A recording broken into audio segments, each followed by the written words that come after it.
தாய் தமிழ் உறவுகளுக்கு வணக்கம். திமுக கவுன்சிலர்களுக்கு மீண்டும் ஓட்டு போடாதீங்க. திமுக கவுன்சிலர்களுக்கு மீண்டும் ஓட்டு போடாதீங்க என்ற தலைப்பில் இந்த காணொளியை காண்கிறோம். 2022ஆம் ஆண்டு நடைபெற்ற உள்ளாட்சி தேர்தலில் திமுக ஏறத்தாழ 80%க்கும் அதிகமான இடங்களில் வெற்றி பெற்றது. திமுகவை சார்ந்தவர்கள் தான் கவுன்சிலர்களாக உள்ளார்கள். மேயர்கள், நகராட்சி சேர்மன், பேரூராட்சி சேர்மன்களாக உள்ளார்கள். ஆனால் கடந்த 5 ஆண்டு காலத்தில் திமுக கவுன்சிலர்கள் கோடி கோடியாக கொள்ளையடித்துள்ளார்கள். உதாரணத்துக்கு சொல்ல வேண்டும் என்று சொன்னால், திருப்போணம் பேரூராட்சி சேர்மன் சேங்கை மாறன், இவரே பார்த்தீங்கன்னா ஒரு 500 கோடி ரூபாய் வரைக்கும் சொத்து வச்சுருக்காரு. 1000 கோடி ரூபாய் வரை கூட சொத்து இருக்குது. இவர் வீட்டில் அமலாக்கத்துறை சோதனை நடத்தணும் அப்படின்னு சொல்கிறாங்க. ஆக திமுக கவுன்சிலர்கள் குறைந்தது 50 கோடி ரூபாய் வரை கொள்ளையடித்துள்ளார்கள். கடந்த 5 ஆண்டு கால உள்ளாட்சி ஆட்சியில் கவுன்சிலராக இருந்தவர்கள், உள்ளாட்சி பிரதிநிதிகளாக இருந்தவர்கள் குறைந்தது 50 கோடியிலேருந்து 500 கோடி ரூபா வரைக்கும் கொள்ளையடிச்சிருக்காங்க, சொத்து சேர்த்துருக்காங்க. மக்கள் பணிகளை அவர்கள் மேற்கொள்ளவில்லை. இப்போ தெரு பார்த்திங்கன்னா குப்பை தான், தெருவுக்கு தெரு குப்பை தான். பிளாஸ்டிக் குப்பைகள், குப்பை வண்டி வர்றது கிடையாது,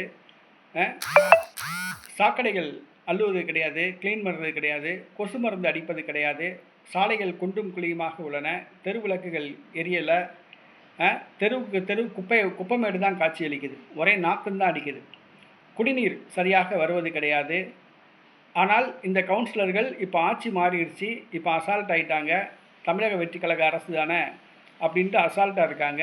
திமுக கவுன்சிலர்கள் தற்பொழுது உள்ளாட்சி பணிகள் எதையும் மேற்கொள்ளலை. ஆக கடந்த 5 ஆண்டு காலம் திமுக கவுன்சிலர்கள் மக்கள் பணிகள் எதையும் மேற்கொள்ளலை. திருப்பி அவங்களுக்கு ஓட்டு போடாதீங்க.